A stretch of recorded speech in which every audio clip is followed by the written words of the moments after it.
So I actually got my, there we go. My background is a senior branding strategist for Clear Channel Communications. I've worked with some of the biggest brands in the world, Harley-Davidson, Aflac, what was another one? Marriott International, Porsche. Harley-Davidson. And it was really great. I remember when I got called into Harley-Davidson, this was in the late 90s, early 2000s, and they were going through rapid growth. Motorcycles were selling out like crazy. And so all of their distributors were basically ex-motorcyclists or Hell's Angels, right? So they didn't really know business. And what happened is I came in and they go, we're having a branding problem. And I'm like, no, you're not. You have a fantastic brand. You have a messaging problem. They leaned back, and then they leaned in because they knew I was right. So I had the fortune of just doing this awesome work with these amazing brands. And I was like 30 years old. I was really finding my groove. But my favorite thing was working with that small business owner, because what I found is they had these lofty ideas and goals of how their business could serve, but they had no idea how to market themselves or put language to their marketing or language to their message. And it was just horrible. I've written over 1,100 radio ads, and I wrote every single one of them. Every single one of them took an average of 2.5 hours to write. My colleagues would write them in 15 minutes, and they sounded like it. Mine, you turn up the ad. Well, the way I would get those small clients was with local speaking gigs. I would do a little lunch and learn, invite some business owners there, give them these epiphany drop moments around their marketing and their struggles with their business, and they'd want to learn more. And I'd sit down, and we would end up doing contracts. And this allowed me to become one of the top salespeople in Clear Channel across the country. But I hated the culture. Absolutely hated the culture. But I hated the culture. And here's the thing. I remember one point in time, I'd spent a lot of time building a relationship with my clients, really building relationships with them, because I knew it was important. I'm like, if they're going to be spending money with me, then I want to make sure that I'm delivering. And so I remember I had been doing this for about 4 years. I was one of the top billers in my company, and they came to me, they came to all of us, and they're like, here's a package that we want you to go sell. There was about 2 weeks left in the month, and they wanted us to go out and call all of our clients, and they were asking me to leverage these relationships to sell something that I knew was a waste of their money. I saw the biggest company in the world selling marketing that would never work.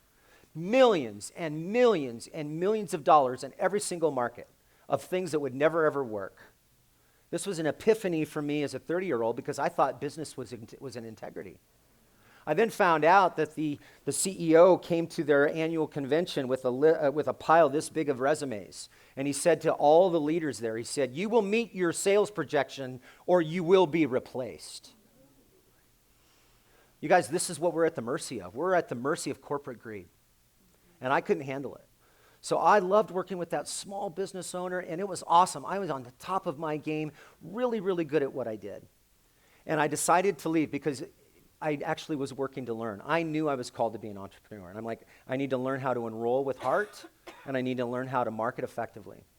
And those two things are hard to find mentors and programs that can show you how to do that. Why am I seeing so many hot heads nodding yes right now? It's amazing, and it's actually kind of pathetic. Yeah. And so when I went out on my own, I'm like, okay, I think I'm ready. I'm 32 years old. I'm ready to go start my business, build my tribe. And I had no idea what the hell I was waiting for. I mean, it was tough. Started off my first year really good because I had all these relationships that I was able to leverage and bring into my world. But then I started trying to market myself, and I couldn't find the language. I was struggling with my own message. I was great at being able to pull your message out. I was great at being able to find out what it is that makes you tick, and let's put something together that attracts people.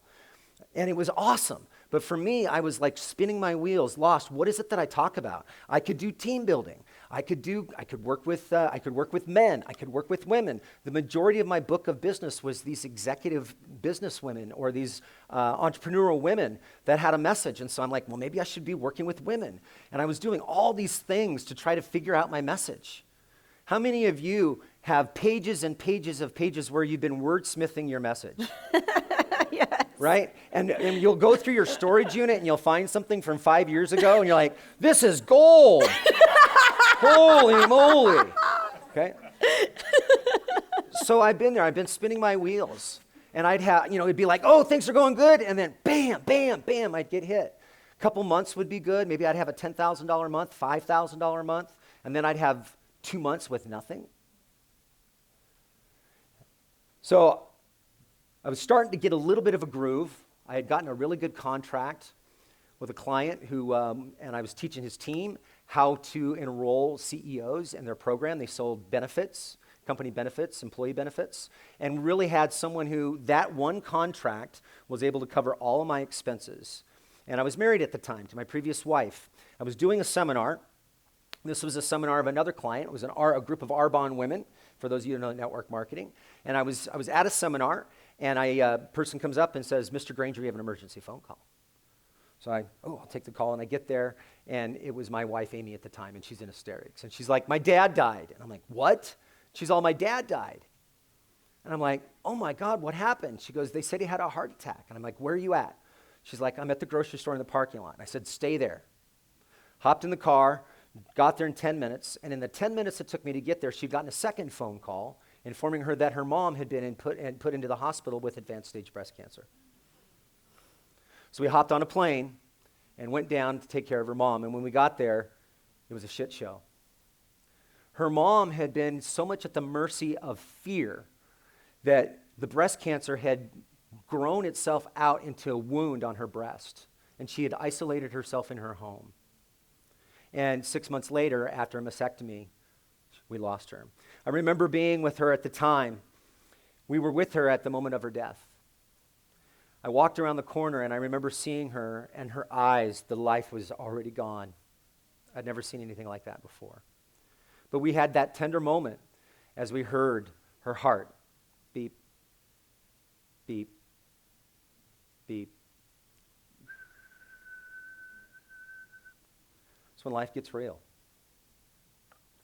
And after that, the pain and the heartache and the fear that my ex-wife was experiencing was too much for us to handle.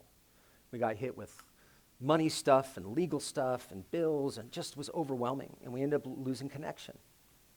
And so then I'm out there on my own, trying to make my life happen, trying to figure things out, getting ahead a little bit, starting over, trying to make it happen, but also having this belief that I know I can be potent in what I do. I've been through all this training. If I can't make it happen, who the hell can?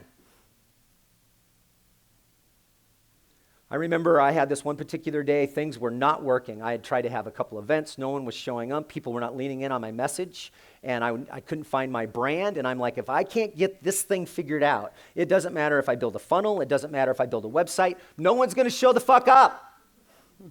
I knew this, so I was in this pain, I was just wrenching myself inside and out. I found myself starting to overeat, I stopped doing yoga, I stopped my spiritual practice with the Course in Miracles. And I found myself isolating, locked away, just waiting, trying to make something happen. And I remember looking in the mirror, and I'm about 40 pounds heavier than I am right now. Looking in the mirror, I hadn't showered in like 3 days. I'm all greasy, and my face is all puffy. I think I had pizza the night before. And I'm like, looked in the mirror, and I'm like, Mark, what the fuck are you doing? You're out of integrity. And as a tear come down my face, I said, no fucking more. You're bigger than this, man. You're bigger than this. You got to bounce back from the setbacks. You're being shaped for something. Find out what it is. And so I went back into my room. I took a shower.